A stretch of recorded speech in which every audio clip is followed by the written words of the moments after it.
चलिए शुरू करते हैं आज की इस क्लास को। और आज की इस क्लास में हम लोग पढ़ेंगे इंडियन ज्योग्राफी के अंतर्गत जलवायु। ये आपके UP PCS prelims 2026, Bihar PCS prelims 2026 या फिर इसी तरीके के और भी जितने स्टेट हैं जैसे Uttarakhand PCS, Rajasthan PCS, MP PCS, Chhattisgarh PCS, Jharkhand PCS, इन सभी स्टेट पीसीएस एग्जाम्स के लिए बहुत ही इंपॉर्टेंट ये सीरीज हमारी चलाई जा रही है जिसको हम लोग कहते हैं परिणाम नोट्स की सीरीज।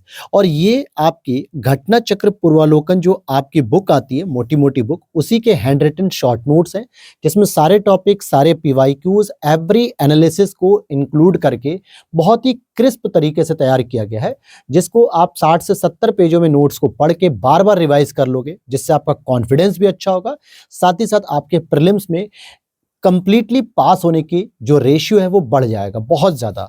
तो चलिए शुरू करते हैं। और ये हमारे साथ हमारी निशु मैम है, यहाँ पर आप मुझे देख रहे हैं।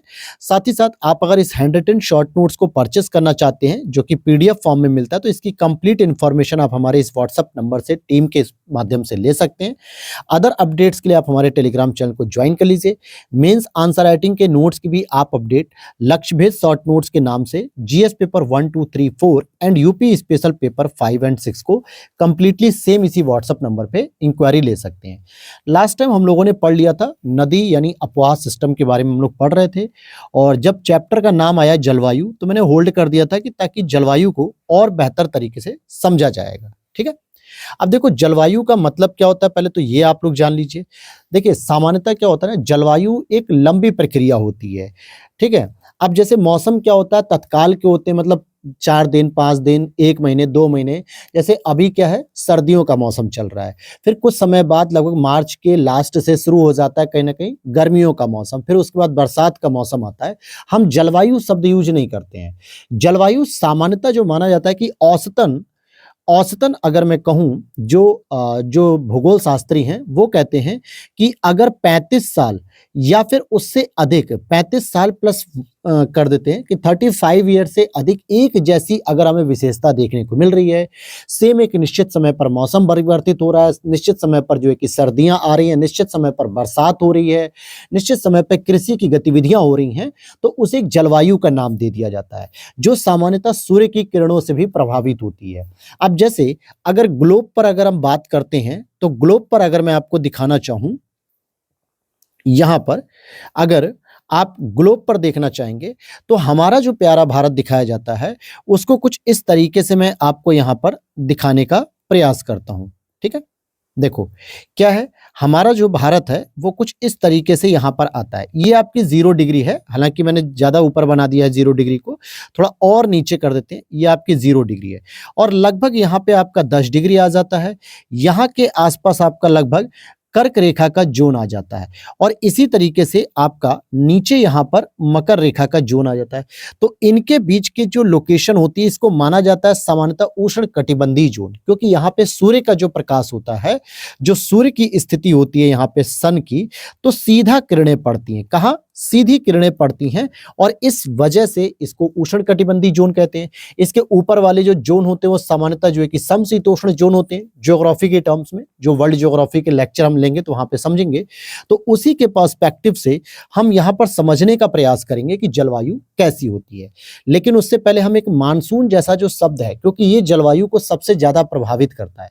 मानसून इज इक्वल टू जलवायु नहीं होता है, परंतु जलवायु को परिवर्तित करने में, प्रभावित करने में जैसे महत्वपूर्ण कारक के रूप में टेम्परेचर होता है, ठीक उसी प्रकार से दूसरा महत्वपूर्ण कारक होता है वर्षा। यानी टेम्परेचर और वर्षा सब एक दूसरे के पूरक होते हैं, जिसे मानसून के रूप में भी जानते हैं। अभी तक जो मैंने पिछले 2 मिनट में बोला वो एक ओरल नॉलेज थी, मौखिक जानकारी थी। अब हम आते हैं प्रीलिम्स एग्जाम्स के ओरिएंटेड कि मानसून शब्द की उत्पत्ति अरबी भाषा का एक शब्द है जिसको मौसम कहते हैं, वहां से इस शब्द की उत्पत्ति हुई है। लेह की बात करेंगे जो कि लद्दाख का एक महत्वपूर्ण शहर है। भारत में सबसे कम वर्षा यहाँ पर होती है और यह सबसे शुष्क स्थल है, इसीलिए इसको हम कोल्ड डेजर्ट भी बोलते हैं। क्या बोल देते हैं? कोल्ड डेजर्ट, यानी कि शीत मरुस्थल। शीत मरुस्थल क्यों कहा जाता है? क्योंकि लद्दाख का जो क्षेत्र होता है, लेह वाला जो क्षेत्र होता है, ये सामान्यतः जो है कि ग्लेशियर वाले क्षेत्र में है, पहाड़ी क्षेत्रों में, तो शीत ऋतु वहां पर देखने को मिलती है। लेकिन डेजर्ट है, डेजर्ट का मतलब हो गया जहां पर बारिश जो है 25 सेंटीमीटर से भी कम होती है, 25 सेंटीमीटर से कम होती है। और लेह में ऑलरेडी 10 से 12 सेंटीमीटर के आसपास ही बारिश हो पाती है। यानी वर्षा के हिसाब से डेजर्ट है, प्लस ये कोल्ड वाले रीजन में आता है, 37 डिग्री के आसपास आता है, जो कि एक कोल्ड रीजन होता है, तो इसलिए हम इसको कोल्ड डेजर्ट भी बोलते हैं। भारत की जलवायु मुख्य रूप से कैसी है, तो उष्ण कटिबंधीय मानसून की तरह है। और सर्वप्रथम मानसून का जो आगमन होता है वो केरल में होता है। कैसे समझेंगे हम इसको? यहाँ पर देखिए, अगर हम भारत की जलवायु की बात करते हैं तो मैं फिर से आपको बताना चाहूंगा कि भारत की जलवायु जो 0 डिग्री से लेकर 23.5 डिग्री के आसपास जो है कि कर्क रेखा का जो नॉर्थ वाला हिस्सा है, इस रीजन को सामान्यतः उष्ण कटिबंधीय ही जोन कहा जाता है। चलो मैं इसको भी हटा देता हूं, मैं इसको और ऊपर कर देता हूं, थोड़ा सा कुछ यहां पे ले जाता हूं, और ये आपका 30 डिग्री का हाई प्रेशर होता है, उच्च दाब, यहां पर होता है लो प्रेशर। तो इनके बीच का जो रीजन होता है ना, ये सामान्यतः कौन से क्षेत्र के नाम से कहलाता है? ये आपका उष्ण कटिबंधीय मानसून कहलाता है। मानसून क्यों कह रहा हूं? क्योंकि यहां से जो उठने वाली जो हवाएं होती हैं, जो भारत की तरफ बारिश कराती, ये जो हवाएं उठती हैं यहां से, हम पूरा डिस्कस करेंगे। तो यहां जब भारत की तरफ ये आकर्षित हो जाती है लो प्रेशर की वजह से, तो इन्हीं से क्या होती है, यहाँ पे भारत में वर्षा होती है।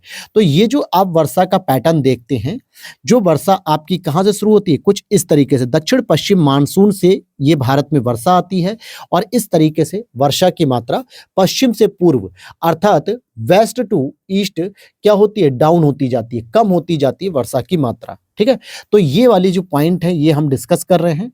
तो यहां पर ये बात आपने समझ ली कि भारत की जलवायु उष्ण कटिबंधीय जलवायु है, और सर्वप्रथम मानसून का जो आगमन होता है वो केरल में आके टकराता है। ऐसा माना जाता है कि 1 जून को केरल से मानसून टकरा जाता है और वहां पर बारिश होनी शुरू हो जाती है। धीरे धीरे करते हुए 15 जुलाई के आसपास हमारे उत्तर प्रदेश के रीजन में बारिश का आगमन हो जाता है। एक और पॉइंट है, भारत में ग्रीष्मकालीन मानसून प्रवाह की जो दिशा होती है वो दक्षिण पश्चिम से उत्तर पूर्व की ओर होती है, और शीतकाल में इसकी दिशा विपरीत हो जाती है, अर्थात उत्तर पूर्व से दक्षिण पश्चिम। अब बहुत सारे बच्चों को ये चीज नहीं समझ में आई कि सर ये क्या आपने बता दी। तो चलिए इसको हम लोग समझ लेते हैं। देखिए, सामान्यतः कह रहा है कि ग्रीष्मकालीन मानसून, ये ग्रीष्मकाल का मतलब क्या होता है, जो आपके मई जून में जब वर्षा ऋतु शुरू हो जाती है, तो उस समय जो मानसून का प्रवेश होता है वो सामान्यतः भारत में 1 जून को तो यहाँ केरल के तट पे टकराता है। धीरे धीरे ये जो है कि भारत में एंट्री कर रहा होता है मानसून, पश्चिमी घाट पे भी टकराता है ये मानसून, और धीरे धीरे ये एंट्री करता है। इसकी एक शाखा बंगाल की खाड़ी से नीचे निकलकर सीधे जाती है मेघालय के पास, जो है कि ऊपर टकरा जाती है यहाँ पे हिमालय के पास, ठीक है, सेंट्रेंक्सियल बैंड के पास। लेकिन अगर मैं ये भी चीज ना बताऊं अभी बस आपको इतना जानना है कि अगर मैं एक भारत की लोकेशन को ट्रैक करता हूं कुछ इस तरीके से, तो आपको ये पता है कि ये डायरेक्शन नॉर्थ हो गई, ये डायरेक्शन साउथ हो गई, ये डायरेक्शन वेस्ट हो गई, और ये डायरेक्शन ईस्ट हो गई। तो मेरे प्यारे भाई, ये वाली डायरेक्शन क्या कहोगे आप इसको? सर इसको तो हम कहेंगे साउथ वेस्ट, यानी दक्षिण पश्चिम। तो गर्मियों के समय में जो मानसून प्रवेश कर रहा है भारत में, वो दक्षिण पश्चिम डायरेक्शन से प्रवेश कर रहा है। लेकिन जब धीरे धीरे मानसून जो है कि अपना पूरा पैर पसार लेता है पूरे भारत में, जितनी भी उसे बारिश करानी होती है वर्षा करा लेता है, जब उसके बाद रिट्रीट ऑफ द मानसून, यानी मानसून का निवर्तन होना, मानसून की वापसी होना जब शुरू होती है, तो उस समय तक लगभग सितंबर अक्टूबर का महीना आ जाता है। उसके बाद और एक बारिश होती है, मैं बरसात के वाले चैप्टर में पढ़ा दूंगा। देखो, उसे हम कहते हैं पश्चिमी विक्षोभ। क्या कहते हैं? पश्चिमी विक्षोभ। और ये सामान्यतः जो बारिश होती है ना, ये आपके कैरिबियन सागर, भूमध्य सागर, जो आप देखते हो अफ्रीका और यूरोप के बॉर्डर पे देखने को मिलता है, 35 डिग्री अक्षांश के आसपास, भूमध्य सागर से उठने वाली जो ठंडी हवाएं होती हैं, उनका प्रभाव जो है कि भारत में जब टकराता है, दिल्ली, हिमाचल प्रदेश, पंजाब, जम्मू कश्मीर, तो सामान्यतः जनवरी में, दिसंबर में, फरवरी में यहां से बारिश होती है। और ये बारिश सबसे अधिक रबी की फसल के लिए महत्वपूर्ण होती है, जिसमें गेहूं की फसल आती है, और इसी वजह से हरियाणा और पंजाब में गेहूं की फसल बहुत अच्छी होती है, जो पूरे भारत को अन्नदाता के रूप में प्रदान होती है। तो रबी की फसल के लिए भी इंपॉर्टेंट होती है, लेकिन इसकी जो डायरेक्शन होती है वो कुछ इस तरीके से होती है, इसकी डायरेक्शन कुछ इस तरीके से होती है। अब जरा अगर आप गौर करोगे, ठीक है, ठीक।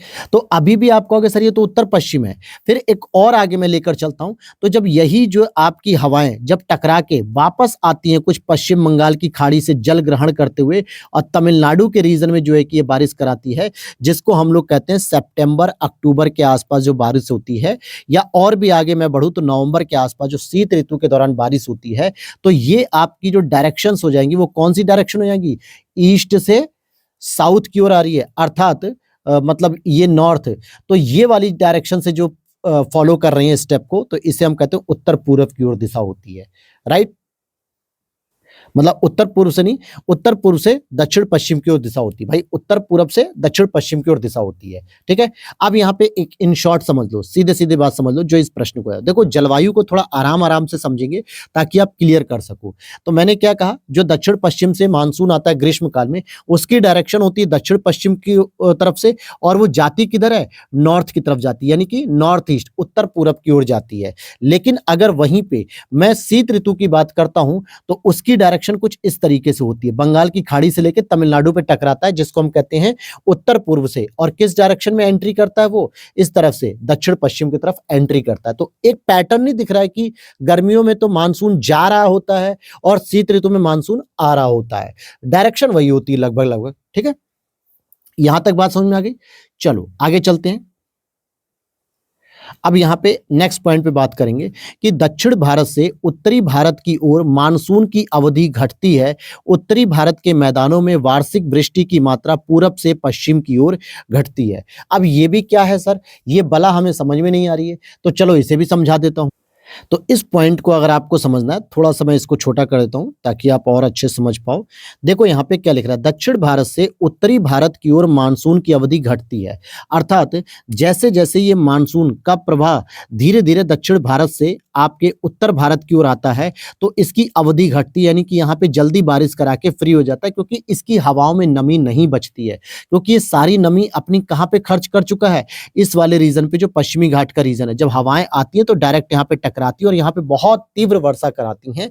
इसीलिए जो है कि यहीं पर इसकी नमी लगभग-लगभग खत्म हो चुकी होती है। दूसरा, उत्तरी भारत के मैदानों में वार्षिक वृष्टि की मात्रा भी पूरब से पश्चिम की ओर घटती है। अब ये पूरब से पश्चिम की बात क्या है सर? इसको जरा और क्लियर कर दो। देखो जब दक्षिण पश्चिम का मानसून आता है ना, तो इसकी 2 शाखाएँ होती है। एक शाखा तो भारत के पश्चिमी घाट से प्रवेश करती है और दूसरी शाखा जो केरल, तमिलनाडु के नीचे से होते हुए सीधे बांग्लादेश से होते हुए कहाँ पहुँच जाती है? मेघालय से टकराती है। और जब ये इस हिमालय वाले रीजन से टकराती है ना, तो कुछ डायरेक्शन तो ये फॉलो हो जाती है, लेकिन मैक्सिमम जो डायरेक्शन फॉलो करती हैं, वो ये वाली डायरेक्शन फॉलो करती है। और इसी डायरेक्शन से आपके बिहार, यूपी, उत्तराखंड, दिल्ली तक बारिश हो जाती है। और इस डायरेक्शन को अगर आप देखोगे तो ईस्ट से वेस्ट जा रही है, यानी पूरब से पश्चिम जा रही है, और पूरब से पश्चिम जाने पर इसकी मात्रा घटती चली जाती है। और यही वजह है कि दिल्ली में हमारे दक्षिण पश्चिम मानसून से आने वाली जो बंगाल की खाड़ी की शाखा होती है, ये बारिश बहुत कम कराती है, क्योंकि इसकी भी जितनी भी नमी होती है वो या तो बिहार, झारखंड, पश्चिम बंगाल, पूर्वी यूपी तक जो है कि जाके समाप्त हो जाती है। और यही वजह है कि आपने सुना होगा कि गोरखपुर में जो है कि सर्वाधिक वर्षा होती है, मैक्सिमम रेन होती है, लेकिन यहाँ आते-आते मथुरा में जो है कि रेन मिनिमम हो जाती है, खत्म हो जाती है। क्यों खत्म हो जाती है भाई? क्योंकि इसकी जो नमी थी इन हवाओं की, ये नमी धीरे-धीरे खत्म हो चुकी है और बारिश करा के खाली हो चुकी है। तो केवल बस गर्म हवाओं के रूप में रह जाती हैं, लेकिन वर्षा करने के लिए जो पर्याप्त आर्द्रता होती है ना, वो समाप्त हो जाती है, ह्यूमिडिटी खत्म हो जाती है, नमी खत्म हो जाती है, इसलिए यहाँ पर बारिश कम होती है मथुरा के रीजन में। बात समझ में आ गई? कुछ क्लियर हुआ कि नहीं हुआ? चलो आगे देखते हैं। अगर नहीं क्लियर हुआ तो एक बार वीडियो को रिमाइंड करो, दोबारा पीछे जाओ और दोबारा सुनो, क्योंकि एक-एक वर्ड पे मैंने स्टेटमेंट यूज किया, बहुत ध्यान से सुनना इस चीज को। आगे देखते हैं, सर्वाधिक दैनिक तापांतर राजस्थान के मरुस्थलीय क्षेत्रों में होता है। देखो दैनिक तापांतर से पहले आपको ये समझना होगा कि सर तापांतर किसे कहते हैं? सामान्यतः इसको कहा जाता है तापमान में होने वाला अंतर, और ये तापांतर आप दैनिक की बात कर रहे हो तो यानी दिन और रात में आप चेंज करोगे। हमेशा याद रखो मेरे भाई, रेत जितनी जल्दी गर्म होती है, बालू यानी सैंड जितनी जल्दी गर्म होता है, उतनी ही जल्दी ये ठंडा भी हो जाता है, और इसीलिए रेतीले क्षेत्रों में तापांतर ज्यादा होता है। अगर दिन में 45 डिग्री मैक्सिमम टेम्परेचर चला गया राजस्थान में, तो रात में वो 10 डिग्री सेल्सियस के आसपास आ जाएगा। अर्थात इसका क्या मतलब हो गया कि जितनी जल्दी रेत गर्म होती है उतनी ही जल्दी ठंडी हो जाती है, और इनके बीच में जो टेम्परेचर डिफरेंस आ रहा है वो लगभग 35 डिग्री सेल्सियस का आ रहा है, और इसीलिए मरुस्थलीय क्षेत्रों में ही सबसे अधिक आपके तापमान में परिवर्तन देखने को मिलता है। एक और पॉइंट है, तमिलनाडु में मानसून आगमन नवंबर दिसंबर में होता है। लौटते हुए मानसून यानी उत्तर पूरब से मानसून के द्वारा यहाँ पर वर्षा होती है, और यहाँ धान की खेती रबी फसल के दौरान होती है। मैं यही बात तो आपको डिस्कस कर रहा था इससे पहले कि किस तरीके से ये जो बारिश होती है ये आके यहाँ पे टकराती है। ठीक है, इसकी डायरेक्शन अगर आप देखोगे तो नॉर्थ ईस्ट होती है, उत्तर पूरब की डायरेक्शन, और इस तमिलनाडु के रीजन में जो है कि फिर रबी की फसल में धान की बुआई होती है। सामान्यतः तो गुरुजी हमने पढ़ा है कि खरीफ की फसल है धान, बिल्कुल सही पढ़ा है। हम लोग मई जून की जब बारिश हो जाती है तो उसके बाद जो है कि खेतों में धान बो देते हैं, लेकिन ये जो धान बोने का कल्चर है सामान्यतः कुछ इस रीजन में देखने को मिलता है। किस रीजन में? इस रीजन में, उत्तर भारत के रीजन में देखने को मिलता है। इवन कि कुछ हिस्सा जो है कि मध्य भारत के हिस्से में भी देखता है, लेकिन तमिलनाडु में स्पेशली शीत ऋतु में जो है कि धान की बुआई होती है, और शीत ऋतु में जो भी फसल बोई जाती है उसे हम रबी की फसल कहते हैं। इसीलिए कई बार प्रश्न आता है कि तमिलनाडु में धान की खेती किस फसल के अंतर्गत आती है, रबी की या खरीफ के, और सबने पढ़ा होता सर हमने तो खरीफ पढ़ा था, वहां पे खरीफ लगा देते, जबकि आंसर होना चाहिए था रबी की फसल। तो ये एक जो बेसिक अंतर है ये समझना आपको जरूरी था। फिर और आगे देखते हैं, इंडियन ओशन डाइपोल। भैया ये भी एक इंपॉर्टेंट टॉपिक है, कैसे समझते हैं? देखो, आप अगर देखोगे कि हमारे लिए कौन सा इंडियन ओशन डाइपोल जो है कि बेहतर होता है। इंडियन ओशन का मतलब होता है हिंद महासागर, इंडियन मतलब हिंद महासागर की घटना, डाइपोल मतलब होती है दो घटनाएं इसमें घटित होती हैं, जिसमें एक बार हमारा टेम्परेचर डाउन होता है और एक बार टेम्परेचर हमारा अधिक होता है। तो उसके दौरान जो बरसात हमारी प्रभावित होती है, रेन जो हमारी प्रभावित होती है, उसके बारे में बात कर रहा है। देखो पहले हम डायग्राम को समझते हैं। यहाँ पर आईओडी परिघटना पर के मानसून पर एल नीनो के असर को भी प्रभावित करता है, वो अलग चीज है। हमारे लिए कौन सा बेहतर होगा, पॉजिटिव या निगेटिव? तो सर हमारे लिए तो पॉजिटिव बेहतर होगा। पॉजिटिव का मतलब क्या है? देखो ये भारत की लोकेशन है, जब अरब सागर का टेम्परेचर अधिक होगा तो डेफिनेटली रेस्पेक्टिवली क्या होगा, बंगाल की खाड़ी का टेम्परेचर डाउन होगा। अब कहने का सेंस ये हो गया कि अरब सागर का अगर टेम्परेचर मैं मान के चल रहा हूं कि 35 डिग्री सेल्सियस है, तो बंगाल की खाड़ी का टेम्परेचर हो सकता है 27 डिग्री सेल्सियस हो, या 25 डिग्री सेल्सियस हो, या 20 डिग्री सेल्सियस हो। ठीक है, कम होगा, कंपैरेटिवली कम होगा। ऐसा नहीं कि ओरिजिनली जो है कि 20 डिग्री हो जाए, ऐसा नहीं होता है। ठीक है, बहुत ही कम चांस होता है कि 20 डिग्री तक आए। कंपैरेटिवली अगर आप देखोगे तो अरब सागर का टेम्परेचर अधिक होने की वजह से ये जो 0 डिग्री के नीचे से जो हवाएं चल रही थी, इनकी डायरेक्शन को कोरेलिस बल के माध्यम से और लो प्रेशर के माध्यम से टेम्परेचर अधिक होने की वजह से भारत की ओर इसको खींच लेता है। असल में है तो ये व्यापारिक पवन है, और इनकी डायरेक्शन कुछ इस तरीके से होती है, एंटी क्लॉकवाइज, लेकिन हम इसे क्लॉकवाइज के रूप में कन्वर्ट कर लेते हैं उत्तरी अक्षांश में। तो ये भारत के लिए बहुत इंपॉर्टेंट होता है, कब? जब अरब सागर का टेम्परेचर अधिक होता है। अगर इसका अपोज करके देखें कि अगर बंगाल की खाड़ी का टेम्परेचर अधिक है और अरब सागर की टेम्परेचर डाउन है, तो डेफिनेटली ये जो हवाएं हैं ना, ये भारत के नीचे से निकल जाएंगी, श्रीलंका, इंडोनेशिया, थाईलैंड, म्यांमार से होते हुए चली जाएंगी, और यहां पर तो बरसात करा देंगे लेकिन भारत में सूखा पड़ जाएगा। इसीलिए हम इसको कहते हैं कि आईओडी परिघटना उष्ण कटिबंधीय पश्चिमी और पूर्वी हिंद महासागर के मध्य सागर पृष्ठ के टेम्परेचर के अंतर को दर्शाता है। ये पश्चिमी और पूर्वी का मतलब, पश्चिमी हिंद महासागर में अरब सागर हो गया, पूर्वी हिंद महासागर में आप देखोगे बंगाल की खाड़ी होती है। इन दोनों के जो टेम्परेचर होते हैं सागर पृष्ठ के, इसके अंतर को दर्शाता है, जिसमें पॉजिटिव आईओडी और नेगेटिव आईओडी बहुत अच्छे से आप समझ गए हो। हालांकि इस पर एल नीनो का भी असर पड़ता है। एल नीनो क्या है? एक गर्म जलधारा है जो सामान्यतः पैसिफिक ओशन की जलधारा है, जहां पर आप देखोगे साउथ अमेरिका में जो ये वाला पार्ट अगर आप देखते हो, पेरू वाला, ठीक है, जहां पे हम्बोल्ट की जलधारा बहती, जो कि सामान्यतः ठंडी जलधारा होती है, और इस वजह से यहां पर हवाएं क्या होती हैं, कम आकर्षित होती है, बल्कि भारत की तरफ चली जाती है 0 डिग्री पार करके। लेकिन जब एल नीनो होता है तो एल नीनो गर्म जलधारा होती है, जो क्या करती है, ऑस्ट्रेलिया से उठने वाली हवाओं को अपनी ओर खींच लेता है और भारत की ओर नहीं जाने देता, जिससे भारत में सूखा पड़ता है। तो ये भी प्रभावित होता है। तो ऐसा समानता निगेटिव वाले में होता है, लेकिन हम मान के चलते हैं कि हमारे लिए जो होता है वो हमारे लिए बेहतर होता है, पॉजिटिव आईओडी। राइट, आगे देख लेते हैं।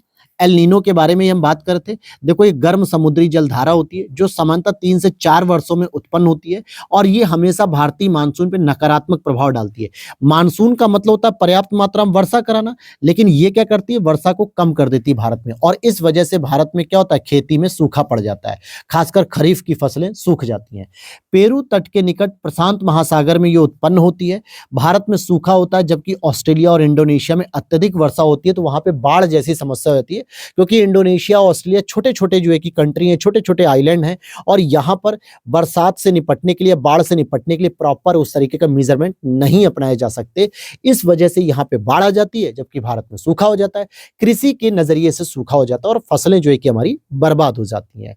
तो यहां तक बात समझ में आ गई। देखो एक एक पॉइंट आपको समझना जरूरी है, इसलिए अच्छे से आराम से बैठो। क्लास भले जो है कि हम छोटी रखेंगे, 40 मिनट की, 35 मिनट की, 45 मिनट की, लेकिन टॉपिक पूरा डिस्कस करेंगे ठीक से। अब हम बात करते हैं जेट प्रवाह यानी कि जेट स्ट्रीम। अब देखो जेट प्रवाह की अगर मैं बात करूं, ठीक है, जेट प्रवाह तिब्बत के समानांतर हिमालय के उत्तर में एशिया महाद्वीप पर चलती है। तो देखो सब कुछ बातें बाद में करेंगे, पहले हम जेट प्रवाह के बारे में आपको मैं बता दूं, ठीक है। जेट स्ट्रीम क्या है? पूरी पृथ्वी पर यानी कि पूरे हमारे ग्लोब पर 4 प्रकार की जेट प्रवाह चलती हैं।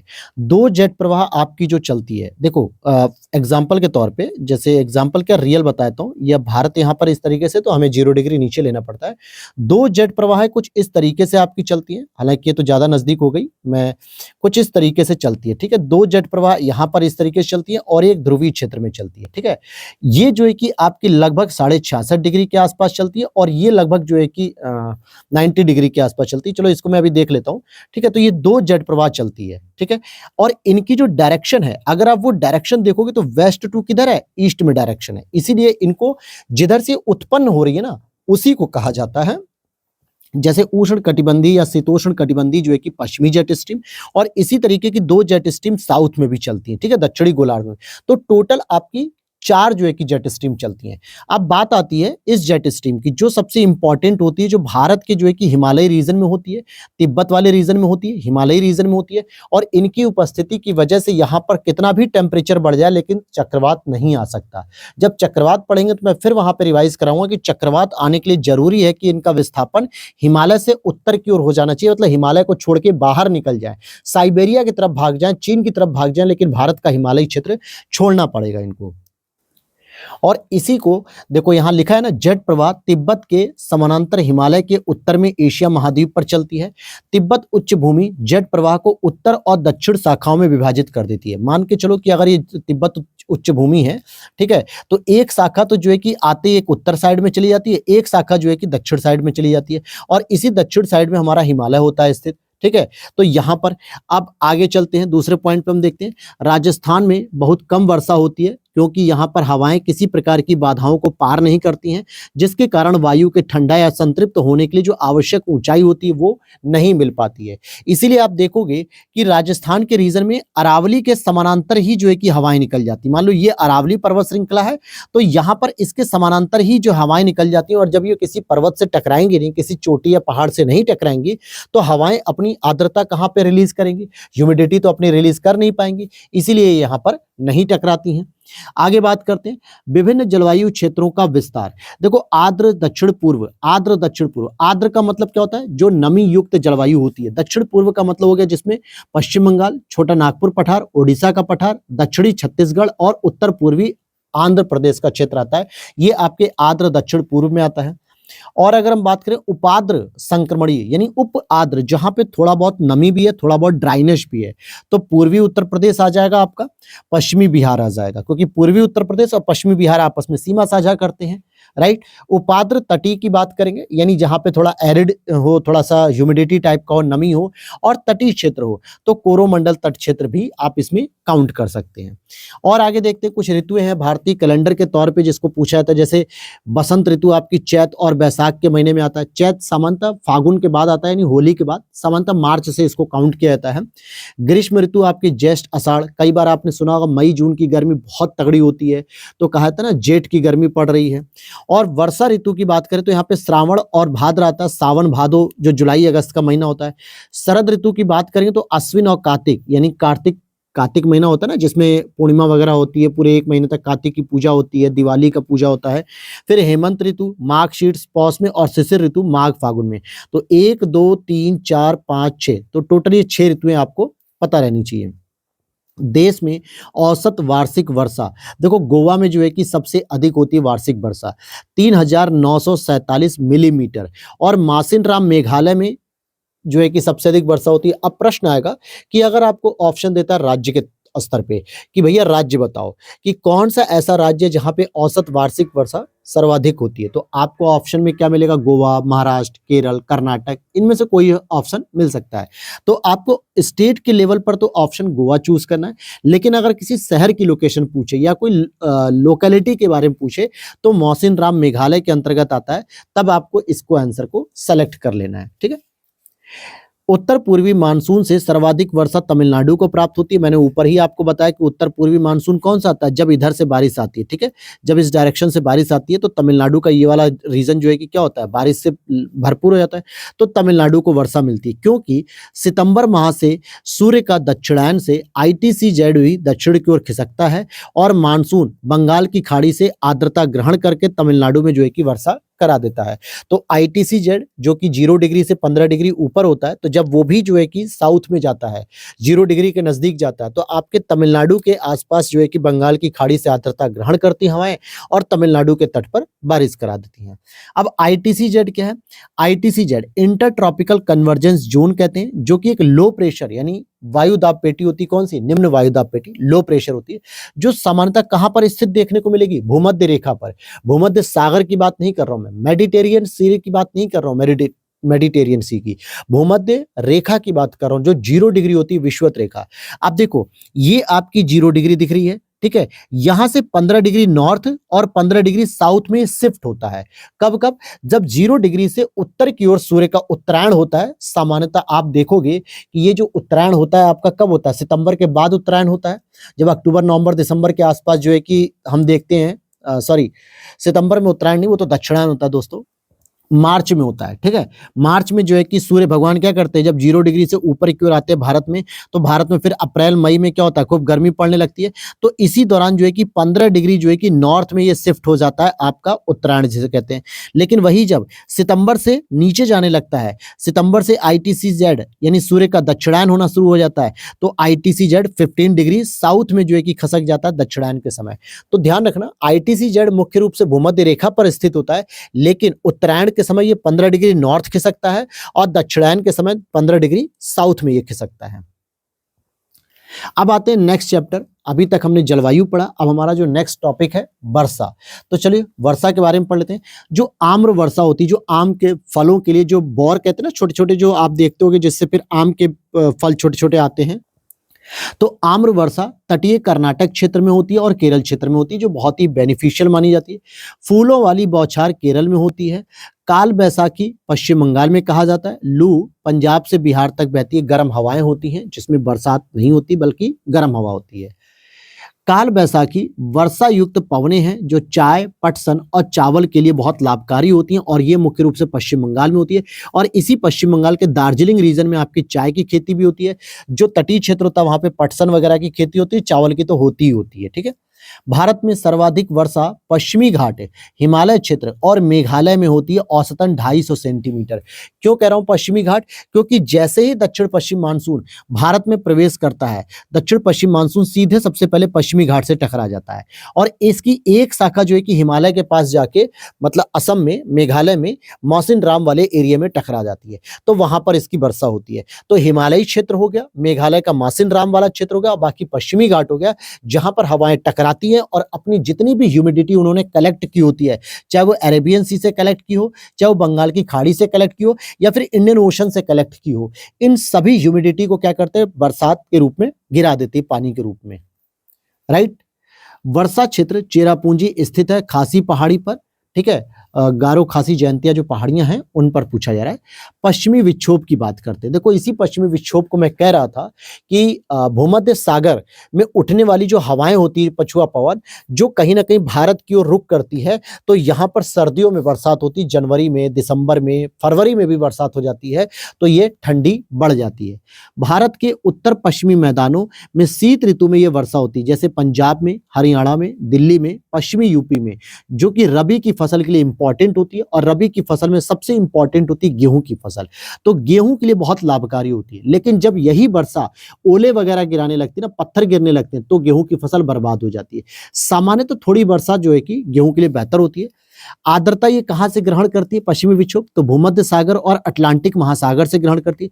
वर्षा की दिशा क्या होती है? पश्चिम से पूर्व की ओर, क्योंकि भाई इसकी दिशा कुछ इस तरह से होती है, पश्चिम से पूर्व, इसीलिए दिल्ली, पंजाब, यूपी और हरियाणा वगैरह के रीजन से होकर ये बरसात कराती है। और पश्चिम से पूर्व की ओर जाते हुए इसकी वर्षा जो है कि वो घटती चली जाती है। आगे देखते हैं। दक्षिण पश्चिम मानसून के दौरान तमिलनाडु तट सूखा रहता है। क्यों रहता है? क्योंकि यहाँ पे बंगाल की खाड़ी के शाखा के समानांतर स्थित है, और जो कि ये वृष्टि छाया क्षेत्र होता है। वृष्टि छाया क्षेत्र उसे कहते हैं जहां पर बरसात नहीं हो पाती या फिर 25 सेंटीमीटर से कम होती है, तो इसको वृष्टि छाया क्षेत्र कहते हैं, मतलब बरसात होने वाले शैडो एरिया को कह सकते हैं।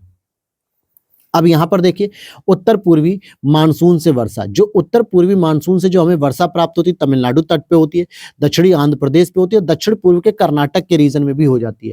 क्योंकि मैं फिर कह रहा हूं कि ये वाला जो बारिश होता है ना, जो दक्षिण पूर्वी वाला बारिश होता है, तो केवल तमिलनाडु तक ही सीमित नहीं रहता है, बल्कि थोड़ा बहुत ये आंध्र प्रदेश के रीजन में और थोड़ा बहुत यहाँ पे कर्नाटक के रीजन में भी अपनी बारिश कराता है। तो इसको उत्तर पूर्वी मानसून से हम वर्षा के रूप में काउंट करते हैं। शीतकाल में जो वर्षा होती है वो दो पैटर्न से होती है। एक आपकी होती है उत्तर पश्चिमी क्षेत्र में होती है और दक्षिण पूर्व क्षेत्र में होती है। शीतकाल में वर्षा सामान्यतः मिलती है, जो पश्चिमी विक्षोभ का ज्यादा प्रभाव होता है। अब हमारा नेक्स्ट चैप्टर है प्राकृतिक आपदाएं। और प्राकृतिक आपदा जैसे सूखा हो गया, बाढ़ हो गया, भूकंप हो गया, ज्वालामुखी हो गई, ये सभी जो है कि प्राकृतिक आपदाओं में होती है। सबसे पहले हम भूकंपी क्षेत्रों की बात करेंगे। देखिए हमारे भूकंपी क्षेत्र जो है कि जोन 1 से न बांट के, बल्कि zone 2nd, 3rd, 4th, 5th, ये 4 कैटेगरी में बांटा जाता है, लेकिन जोन 2nd से शुरू किया जाता है। तो जोन 2nd जो होता है वो लो डैमेज होता है, यानी यहाँ पर बहुत ही नाम मात्र का डैमेज होता है, या इवन की होता भी नहीं है। जोन 3 में डैमेज होती है, खासकर बिल्डिंग वगैरह जो भूकंप रोधी बिल्डिंग नहीं होती वो डैमेज होती है। जोन 4 में डिस्ट्रक्शन होता है, यानी कि एक विध्वंसकारी जो है कि डिस्ट्रक्शन होता है। और जोन 5 जब होता है वेरी हाई डैमेज होता है। तो ये लोकेशन वाइज जो है कि एरिया बटे हुए हैं। जैसे जोन 5 में ऐसे कौन से क्षेत्र आएंगे जहां पे वेरी हाई डैमेज होता है? जैसे जम्मू कश्मीर, हिमाचल प्रदेश, उत्तराखंड, बिहार, कच्छ का रण, अंडमान निकोबार, पूर्वोत्तर का रीजन, ये देश का कुल भू क्षेत्र का लगभग 11% एरिया इसमें आता है। देखा जाए तो जोन 5 में मुख्य रूप से हिमालयी रीजन आ रहा है। जम्मू कश्मीर को देखो, हिमाचल प्रदेश को देखो, उत्तराखंड को देखो, बिहार को देखो, इवन कि अंडमान निकोबार का भी जो रीजन है वो भी कहीं ना कहीं पर्वतीय रीजन हो जाता है थोड़ा बहुत। अब पूर्वोत्तर को देख लो, नॉर्थ ईस्ट को, तो देखा जाए तो कहीं ना कहीं हिमालयी क्षेत्र में इसका विस्तार ज्यादा होता है, और ये लगभग भारत के 11% हिस्से को कवर करता है, जहां पे सबसे अधिक डैमेज देखने को मिलता है। जोन 4 दिल्ली हो गया, गंगा मैदानी क्षेत्र हो गया, शेष हिमालय जो बचता है, शिवालिक वगैरह की रेंज, गुजरात, महाराष्ट्र का कोयना क्षेत्र और सिक्किम, इसमें लगभग 17.3% एरिया भारत का कवर होता है। जोन 3 की बात करेंगे तो लक्षद्वीप हो गया, पश्चिमी घाट हो गया, प्रायद्वीपीय भारत का भ्रंशित क्षेत्र हो गया, लखनऊ सहित गंगा का मैदान का दक्षिणी भाग, जिसमें कि भारत का 30.4% हिस्सा कवर होता है। और आगे हम देखते हैं यहां पर 2004 की सुनामी से कोरोमंडल तट सबसे ज्यादा प्रभावित रहा। 2005 में फिर हैदराबाद में सुनामी वार्निंग सेंटर को भी तुरंत तैयार किया गया। भारतीय मौसम विज्ञान विभाग का हेडक्वार्टर कहाँ पे है? तो ये नई दिल्ली में स्थित है। प्राकृतिक आपदाएं और कुछ संबंधित क्षेत्र, जैसे बाढ़ की बात करें तो बाढ़ से सबसे ज्यादा प्रभावित जो क्षेत्र होते हैं वो बिहार का मैदान होता है और उत्तर प्रदेश। अब उत्तर प्रदेश में पश्चिमी यूपी की बात नहीं कर रहा है, ये स्पेशली पूर्वी यूपी की बात कर रहा है। जैसे कुशीनगर का क्षेत्र, गोरखपुर का क्षेत्र हो गया, महाराजगंज का क्षेत्र हो गया, बनारस का क्षेत्र हो गया, इलाहाबाद का क्षेत्र हो गया। ये वो रीजन है जहां पर नदियों का प्रवाह होता ही होता है, साथ ही साथ यहाँ पर बाढ़ से ज्यादा समस्याएं त्रस्त हो जाती है। अब आप मेरठ, बागपत, बुलंदशहर जहां पे नदियों का प्रवाह ही नहीं है, वहां भला क्या बाढ़ आएगी? यमुना में भी जो है कि जो डेंजर जोन होता है वो भी जो है कि बाढ़ नहीं ला पाता है, लेकिन वहीं बिहार में कोसी बाढ़ लाती है। और यूपी के जो पूर्वी क्षेत्र हैं उसमें गंगा बाढ़ लाती है। तो बाढ़ संबंधित जो है कि उत्तर प्रदेश और बिहार के मैदान हो गए। भूकंप आप हिमालय के गिरिपद को देख सकते हो, जो मैंने ज़ोन 5 और ज़ोन 4 का डिस्कस किया। सूखा वाला जो क्षेत्र है वो मध्य पूर्वी भारत है। मध्य पूर्वी भारत में मतलब छत्तीसगढ़ हो गया, झारखंड हो गया, एमपी हो गया, ये सभी सूखे वाले रीजन हो गए। चक्रवात से प्रभावित की बात करें तो तटीय क्षेत्र हो जाएंगे, जैसे उत्तरी ओडिशा, झारखंड, पश्चिम बंगाल, आंध्र प्रदेश, ऐसे रीजन जो है कि प्राकृतिक आपदाओं के तौर पे प्रभावित होते हैं। बंगाल की खाड़ी में चक्रवात अधिक क्यों आते हैं? ये एक अच्छा प्रश्न है। ठीक है, अब जैसे अगर आप देखोगे तो सर, अगर आप देखोगे तो यहाँ पे जो अरेबियन सी है, ठीक है, और यहाँ पे बंगाल की खाड़ी है, तो क्यों इसी रीजन में सबसे अधिक चक्रवात आते हैं, और ये चक्रवात सामान्यतः तटीय रीजन को जब प्रभावित करते हैं तो यहाँ पे ओडिशा सबसे संवेदनशील क्षेत्र हो जाता है, जो कि सबसे ज्यादा प्रभावित होता है। पश्चिम बंगाल हो गया, तमिलनाडु हो गया, आंध्र प्रदेश हो गया, ये सभी तट क्यों सबसे ज्यादा प्रभावित होते हैं, अरब सागर में क्यों नहीं आते हैं? तो उसके पीछे का रीजन देखो।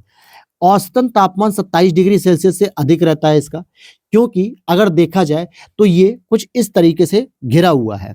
बंगाल की खाड़ी की बात करें, बैंक ऑफ बड़ौदा नहीं, बंगाल की खाड़ी, बे ऑफ बंगाल, तो यहाँ से जो है कि इसका विस्तार होते हुए ये इस तरीके से इधर म्यांमार वगैरह से आ जाता है, तो यहाँ पे बांग्लादेश का भी रीजन हो जाता है। तो देखा जाए तो बंगाल की खाड़ी जो है कि 2 स्थल खंड के क्षेत्रों से ज्यादा घिरी हुई है, और सागर का ये नियम होता है, स्थल खंड से अगर वो घिरा हुआ है तो वो ज्यादा टेम्परेचर को जो है कि अपने पास अवशोषित करता है। इस वजह से यहाँ पे 27 डिग्री सेल्सियस से अधिक तापमान होता है। दूसरा, लो प्रेशर होने की वजह से चक्रवाती दशा निर्माण होती है, जिसको हम लोग एंटी क्लॉकवाइज यहाँ पर डायरेक्शन होती है हवाओं की। जनवरी से मार्च के दौरान तमिलनाडु, श्रीलंका प्रभावित रहते हैं चक्रवात आने पर, और जून से सितंबर के दौरान ओडिशा और पश्चिम बंगाल प्रभावित होते हैं चक्रवात आने पर। मानसून निवर्तन यानी अक्टूबर से दिसंबर के दौरान तमिलनाडु, ओडिशा, आंध्र प्रदेश, बंगाल के तट भी प्रभावित होते हैं। तो अक्टूबर से दिसंबर के बीच में, स्पेशली जो लास्ट अक्टूबर के आसपास जो चक्रवात आता है, वो पूरी की पूरी पूर्वी तट को ही जो है कि समाप्त कर देता है। ऊपर पश्चिम बंगाल, उसके नीचे ओडिशा, उसके नीचे आंध्र प्रदेश, उसके नीचे तमिलनाडु, ये सारा का सारा बहुत ऐसा डैमेज करता है ना कि भारत की जो ये राज्य ना वो अपने आप को मजबूत करने में ही एक लंबा समय लगा देते हैं। तो इसीलिए अक्टूबर से दिसंबर के चक्रवात ज्यादा भयानक माने जाते हैं, क्योंकि इसमें पूरी की पूरी कोस्टल लाइन तहस नहस हो जाती है। चाहे वहां पे इंफ्रास्ट्रक्चर की बात करें, चाहे वहां पे इलेक्ट्रिसिटी की बात करें, वाटर कंजम्पशन की बात करें, लोकल एरियाज की जो एम्प्लॉयमेंट होते हैं, इंडस्ट्रीज होती है, वो सब की सब कोलैप्स कर जाती हैं। तो ये एक बहुत बड़ा मेजर रोल प्ले करता है अक्टूबर से दिसंबर वाला। ठीक है, तो ये एक बंगाल की खाड़ी के चक्रवात का पैटर्न मैंने आपको बता दिया। फिर आप देखोगे यहाँ पे भारत का पूर्वी तट और उत्तर पूर्वी व्यापारिक हवाओं की मेखला में पड़ता है, इसलिए पश्चिमी तट की अपेक्षा पूर्वी तट ज्यादा प्रभावित होता है। अब जैसे पश्चिमी तट की अपेक्षा पूर्वी तट यानी बंगाल की खाड़ी अधिक ताप से निम्न वायुदाब उत्पन्न होता है, जिससे बंगाल की खाड़ी में चक्रवात अधिक आते हैं, ये भी रीजन है। आप देखो ना, ये बंगाल की खाड़ी का रीजन ये वाला है, ठीक है, जो कहीं ना कहीं व्यापारिक पवनों के रीजन में पड़ता है भारत की तरफ से देखा जाए तो। भाई इसी वजह से यहाँ से ही बंगाल की खाड़ी से हवाएं उठती हैं और ये तटीय रीजन को प्रभावित करती हैं। अगर यहाँ से उठेंगी तो ये इधर चली जाएगी, मध्य एशिया वाले क्षेत्रों में, मतलब अरेबियन कंट्रीज वाले क्षेत्रों में चली जाएगी। भारत इससे प्रभावित बहुत कम होता है सामान्यतः। ये इसी वजह से एक रीजन ये भी होता है कि हमें यहाँ पर देखने को मिलता है।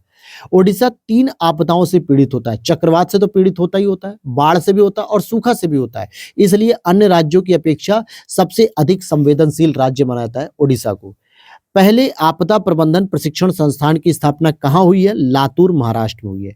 यूपी में बाढ़ प्रवण क्षेत्रों को 3 भागों में विभक्त किया गया, जहां पे बाढ़ सबसे अधिक आती है, जैसे उच्च बाढ़ प्रवण क्षेत्र जो सामान्यतः पूर्वी यूपी हो गया, मध्य बाढ़ प्रवण क्षेत्र और निम्न बाढ़ प्रवण क्षेत्र। उच्च बाढ़ प्रवण क्षेत्र में यूपी का 48% हिस्सा कवर होता है, जैसे पूर्वी यूपी, जिसमें आपका बनारस हो गया, चंदौली हो गया, गाजीपुर हो गया, और गोरखपुर हो गया, कुशीनगर हो गया, देवरिया हो गया, इलाहाबाद हो गया। ये सब वो रीजन है जो पूर्वी यूपी में कहीं ना कहीं कवर होते हैं। हालांकि इलाहाबाद पूर्वी यूपी में पूरी तरीके से नहीं आता है, लेकिन यूपी के 48% उच्च प्रवण वाले क्षेत्र में आते हैं, उच्च बाढ़ प्रवण क्षेत्र में आता ही आता है। फिर और आगे बात करते हैं आपदाओं प्रभावित क्षेत्र, जैसे सूखा। सूखा से सबसे ज्यादा प्रभावित रहेगा पश्चिमी और मध्य भारत। सुनामी से भारत का दक्षिणी तटीय क्षेत्र प्रभावित है।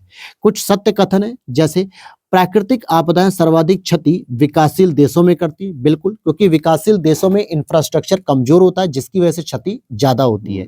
भोपाल गैस त्रासदी 3 दिसंबर 1984 को हुई थी। कब हुई थी? 3 दिसंबर 1984 को हुई थी और यहाँ पर MIC का रिसाव हुआ था, मिथाइल आइसोसाइनेट जो गैस है, केमिकल है, इसका रसायन का रिसाव हुआ था।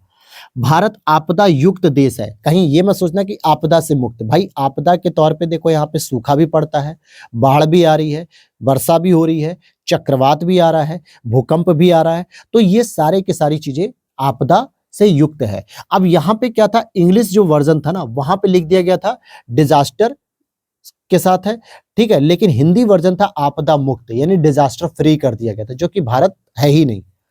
मैंग्रोव चक्रवातों का प्रभाव कम करते हैं क्योंकि मैंग्रोव सामान्यतः क्या होते हैं, एक बैरियर के रूप में काम करते हैं, एक प्रतिरोधक के रूप में काम करते हैं, एक दीवार के रूप में काम करते हैं कि जिससे, जैसे अगर आप यहाँ पर समझोगे तो यहाँ पे बंगाल की खाड़ी का डेल्टा देखने को मिलता है, ठीक है, और इस डेल्टा में आपको क्या बहुत सारे पेड़ देखने को मिलते हैं, यहाँ पर मैंग्रोव वनस्पति, तो यहाँ से जो आने वाला समुद्री प्रवाह होता है ना वो सामान्यतः मैंग्रोव से टकराकर रुक जाता है या उसकी जो तीव्रता होती है, इंटेंसिटी, वो कम हो जाती है, इसीलिए मैंग्रोव चक्रवातों के प्रभाव को कम कर देते हैं।